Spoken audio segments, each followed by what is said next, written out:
Bonjour à tous. Alors, c'est parti, partage d'écran. Alors, le sujet du webinaire d'aujourd'hui, comment mesurer et optimiser la performance de vos processus de recrutement. Notre ambition à travers ce webinaire, ça va être de vous aider à répondre à la question suivante. Je suis recruteur ou je fais du recrutement, je suis DRH et j'aimerais améliorer ma performance en recrutement. Mais comment je fais ? Par où je commence? En fait, il y a tellement d'indicateurs, je peux mesurer tellement de choses, parfois je suis un peu perdu. Comment j'identifier les indicateurs qui sont les plus pertinents et qui auront le plus d'impact sur mon organisation, sur mon entreprise? Comment j'arrive un petit peu à mettre en place la stratégie du 20-80, 20% de changement pour 80% d'impact? C'est ce qu'on va essayer de voir ensemble. Et je m'engage à faire le maximum pour que ce webinaire, ça ne soit pas uniquement de la théorie ou de la remontée d'informations, mais aussi vous donner des outils pratiques, directement applicables dans vos entreprises dès cet après-midi ou dès demain matin pour mesurer et optimiser la performance de vos processus de recrutement. J'ai envie de commencer avec une petite citation. « What you measure naturally improves ». Donc, si on la traduit, tout ce qui est mesuré, observé, a tendance à naturellement s'améliorer. Et on va essayer de faire confiance à cette philosophie et entrer ensemble dans le grand univers de ce qu'on appelle les HR Analytics. Les HR Analytics, ça consiste à chercher à collecter, puis ensuite à analyser de la donnée RH, avec l'ambition que cette donnée, elle puisse contribuer à la stratégie de recrutement, mais plus globalement aussi à la stratégie et à la performance de l'ensemble de l'entreprise. Parfois, on parle de HR Analytics, parfois de People Analytics. Il faut bien comprendre qu'il y a deux grands champs. Il y a un premier champ où on va plutôt regarder les données autour du processus de recrutement et du coup des données autour des candidats. Il y a une deuxième étape où on va plutôt analyser les données autour de ce qu'on appelle la workforce, c'est-à-dire des collaborateurs. Quand je vais analyser la workforce, je vais plutôt être sur les parcours de formation pour mes collaborateurs, le développement de nouvelles compétences, des plans de carrière, des plans de formation. Je vais peut-être mesurer aussi tout ce qui est les aspects P, performance, absentéisme.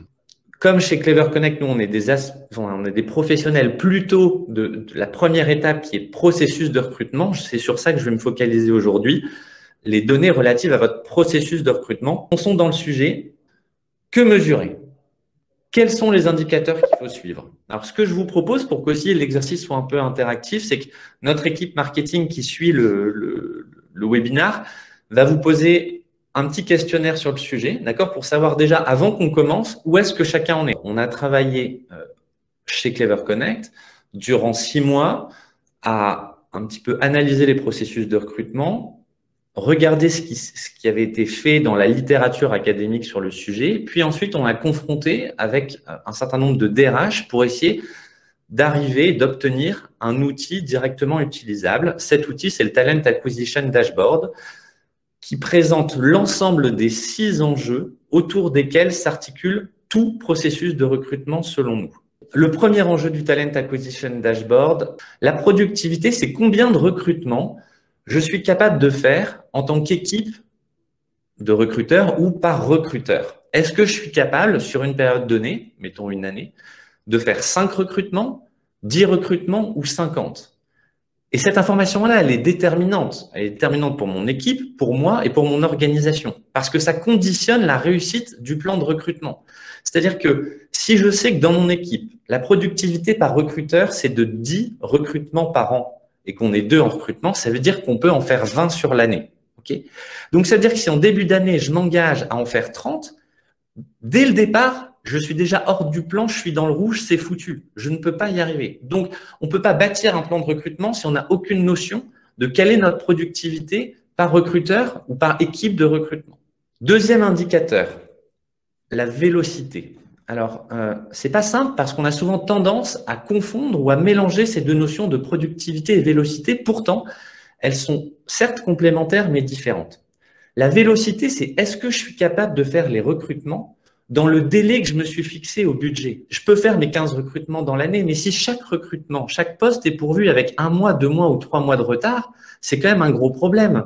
On comprend bien que pour les managers opérationnels, si vous dites juste « j'ai fait mes 15 recrutements, je suis bon », mais que chaque recrutement est arrivé en retard, pour eux, ça a un impact décisif sur la réalisation de leur plan de développement. Donc, la productivité ne peut pas être suffisante, elle doit s'accompagner de la notion de vélocité. Est-ce que j'arrive à recruter dans les délais que je me suis fixés? Troisième enjeu, la qualité. La qualité, c'est évidemment le critère numéro 1. C'est l'enjeu principal. J'allais dire, si on devait supprimer petit à petit chacun des enjeux pour n'en garder qu'un, vous garderiez, j'espère, celui de la qualité. Quatrième enjeu, les coûts ou la maîtrise des coûts, la maîtrise de son coût par recrutement. Donc, on va chercher à mesurer son coût par recrutement. Combien ça me coûte de recruter une personne? Si vous n'avez pas cette information, au premier point, vous ne pouvez pas faire d'arbitrage. C'est-à-dire, si vous dites, tiens, je voudrais recourir à un cabinet extérieur. En fait, si vous ne savez pas combien ça vous coûte en interne et combien ça vous coûte en externe, vous avez du mal à évaluer le coût de cette opportunité d'externaliser. Ça, c'est le premier point. Et ensuite, quand on est capable de mesurer le coût d'un recrutement, on a aussi une autre information. On sait du coup combien nous coûte l'erreur de recrutement. Passons au cinquième, l'expérience candidat. Le recrutement, de notre point de vue, en tout cas, c'est comme une pièce. On a deux faces. D'un côté, on a une face qui regroupe les enjeux internes à l'entreprise et du recruteur. Mais de l'autre, on a aussi les enjeux côté candidat. Et donc, c'est ce qu'on va appeler l'expérience candidat, l'expérience de recrutement. Et évidemment, en 2021, il suffit plus à une équipe recrutement de performer sur la face recruteur. Il faut aussi exceller sur la partie candidat. Et enfin, sixième item, la notion de diversité ou d'inclusion. Comment est-ce qu'on fait pour s'assurer et comment on vérifie que notre processus de recrutement, il encourage la diversité, qu'il est inclusif, qu'il est sans biais ou avec le moins de biais possible et qu'il évite le clonage. D'après nous, ce sont les 6 enjeux dans ce Talent Acquisition Dashboard autour desquels s'articule tout processus de recrutement. Une fois qu'on a fait ça, on s'est dit très bien, mais probablement que la complexité, c'est comment on identifie pour chaque enjeu, d'accord, pour chaque pilier du Talent Acquisition, pour chaque enjeu, le bon indicateur à suivre. Comment on mesure la productivité? La productivité en recrutement, elle se mesure par le nombre de recrutements, d'accord, divisé par le nombre de recruteurs en équivalent temps plein dans l'équipe de recrutement. Donc, j'ai fait 30 recrutements dans l'année. On était 3 en recrutement. 30 divisé par 3, ça fait 10 recrutements par recruteur en équivalent temps plein. Comment je mesure la vélocité? Alors, la vélocité, il y a 2 indicateurs. Il y a soit votre délai de recrutement, en moyenne, combien de temps ça vous met pour pouvoir un poste. Là, on a suggéré un deuxième indicateur, qui est également le pourcentage de postes pourvus à temps. Troisième indicateur, donc troisième enjeu, la qualité. Son indicateur principal, nous, on lui a choisi le taux de rétention, qu'on appellerait aussi le turnover, d'accord, le taux de rétention court terme, à 6 mois ou à 12 mois en fonction des données dont vous disposez. C'est est-ce qu'on est bien dans le candidat est à l'aise dans l'entreprise et du coup, le projet que vous lui avez proposé colle en réalité au discours, d'accord, et à ses attentes. Et est-ce que le candidat, ses performances et son attitude collent au projet de l'entreprise et aux attentes de l'entreprise? Enjeu suivant, la maîtrise de ses coûts. Donc là, on va essayer de connaître son coût par recrutement. Comment on calcule son coût par recrutement? On fait une addition. On prend le coût, d'accord, de nos équipes RH, d'accord, donc les salaires des personnes qui recrutent, qu'on additionne aux outils que ces personnes utilisent. Donc, si on est 3 personnes en charge du recrutement, chargé à 40 000 euros, 3 x 4, ça fait 120 000. Si on utilise 30 000 euros d'outils, 120 000 plus 30 000, ça fait 150 000 euros. Et je divise ça par le nombre de recrutements que j'ai fait. Je sais du coup combien me coûte un recrutement en interne. Expérience candidat. On préconise vraiment, dans votre processus, de trouver un moyen et un moment pour recueillir la satisfaction des candidats. Et enfin, dernier point, la diversité. On a créé un Excel dans lequel vous pourrez rentrer vos données et ça calculera automatiquement votre Talent Acquisition Dashboard. Alors, voilà le Talent Acquisition Dashboard. Donc ça, c'est le résultat que vous êtes censé avoir. Donc, on retrouve le Talent Acquisition, on retrouve la période, d'accord, et on retrouve bien nos 6 enjeux autour desquels s'articule leur processus de recrutement. Pour chaque item, vous avez 3 données. Et là, c'est important de comprendre. Vous avez votre performance, la donnée elle-même. Donc, productivité, ici, je fais 12,3 recrutements par ETP. Okay, c'est une donnée brute, c'est ma performance. La deuxième donnée, c'est votre dynamique. D'accord, c'est votre évolution par rapport à la période précédente. Donc, si vous comparez d'un mois sur l'autre, c'est versus le mois précédent. Si vous êtes d'une année sur l'autre, c'est versus l'année précédente. Donc là, je vois que ma dynamique, en termes de productivité, je suis en progression, elle est bonne. Okay, et le troisième indique l'écart à l'objectif. C'est-à-dire que vous comprenez qu'on peut parfois être en progression, mais quand même ne pas réussir à atteindre ses objectifs. Ou on peut manquer les deux, enfin, différents scénarios sont possibles. Et si vous voulez analyser la dynamique de votre processus de recrutement, je pense que ces données sont importantes. Dans l'Excel que vous trouverez, vous aurez cet onglet qui est simplement la synthèse, et vous aurez un onglet qui est la base de données que vous devrez remplir pour que ça calcule automatiquement votre Talent Acquisition Dashboard. Vous avez ici toutes les données à remplir. Premier point très accessible, vous voyez qu'il y a des couleurs. D'accord ? Il y a du jaune, du orange, du vert clair, du bleu. Le jaune, les données en jaune ici, servent à remplir votre indicateur en jaune de productivité. Les données en rouge servent à remplir votre vélocité qui est en rouge. Je ne vous descends pas le truc, vous avez compris la logique. Pour chaque indicateur, vous avez des données à remplir. Par exemple, pour calculer la productivité, on veut savoir notre nombre de recrutements. Donc, à chaque fois, on vous a mis un petit commentaire et une illustration. Et vous allez avoir 3 données à remplir. Les 3 données sont les suivantes. Je pars à droite ici, je suis dans Objectif. Quel est votre objectif de l'année? D'accord? Vous faites ça en début d'année. Combien vous aviez fait sur la période précédente? Et en fin d'année, vous compléterez en disant quelle a été ma performance sur l'année 38. Ce qui vous donnera du coup l'écart à l'objectif. Donc, je voulais en faire 38, j'en ai fait 38, j'ai fait 100%. Et ma dynamique, d'accord, j'en avais fait 27, j'en ai fait 38, je suis à 140%.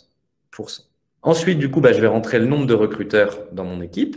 38 recrutements, 3,1 recruteurs. Vous allez me dire, mais comment c'est possible 3,1 recruteurs? Parce que si j'ai des personnes qui, parfois dans les équipes, font un petit peu de recrutement, mais pas à temps plein, évidemment, je n'inclus que la part de leur temps relative ou dédiée au recrutement.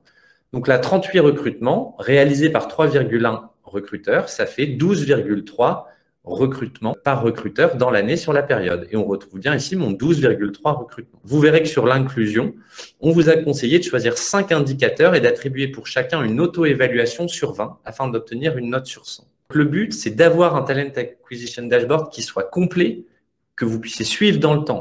On va passer à la deuxième étape de ce webinaire. Alors, pourquoi c'est si compliqué, si difficile d'être performant sur les 6 enjeux du Talent Acquisition Dashboard? Parce qu'en fait, on rencontre ce que nous, on a appelé le triangle d'incompatibilité. Alors, c'est pas nous qui avons inventé ce concept. C'est un triangle qui existe déjà, parfois sous d'autres noms, notamment pour ceux d'entre vous qui sont familiers avec la gestion de projet, on le retrouve souvent. Et si je fais lien avec le Talent Acquisition Dashboard, c'est dire qu'en fait, il est très compliqué et complexe de concilier en même temps, au même moment, qualité, vitesse et maîtrise des coûts. Donc, si on fait le lien avec le Talent Acquisition Dashboard, notre qualité, c'est quoi? C'est la qualité de nos recrutements en premier, mais également la qualité de notre expérience candidat et nos qualités de diversité, d'inclusion, de richesse. La vitesse, c'est quoi? Notre capacité à améliorer notre productivité, notre vélocité. Et les coûts, c'est notre capacité à maîtriser, à contrôler notre coût par recrutement. Et c'est ça qui fait toute la complexité de notre métier. Je vais vous présenter du coup, en analysant et en échangeant avec du coup, quelques clients bêta-testeurs, on a constaté qu'il y avait des grands types de stratégies qui se déployaient chez nos clients. Donc, je vous les présente. Peut-être que vous retrouverez dans une des stratégies ou pas, mais ça pourra peut-être nourrir votre réflexion. Première stratégie qu'on a identifiée, on l'a appelée la stratégie Fast and Focus. Des entreprises orientées vitesse et qualité. Quel type de boîte c'était? Parmi nos clients, c'était plutôt des startups en forte croissance ou des scale-up ou même des entreprises, en tout cas sur des rythmes de croissance très importants, souvent qui avaient pu faire une levée de fonds et dont l'enjeu c'était j'essaie de recruter les personnes les plus adaptées possibles. Je voudrais faire aucune concession sur la qualité, mais dans un laps de temps très court. Qu'est-ce qui se passe très souvent? On se rendait compte qu'il y avait des dérapages significatifs sur la maîtrise des coûts de recrutement. Voilà. Donc, on devait externaliser beaucoup de choses, on multipliait les outils. Et donc, globalement, on arrivait à aller assez vite et à maintenir une qualité de recrutement, mais nos budgets explosaient.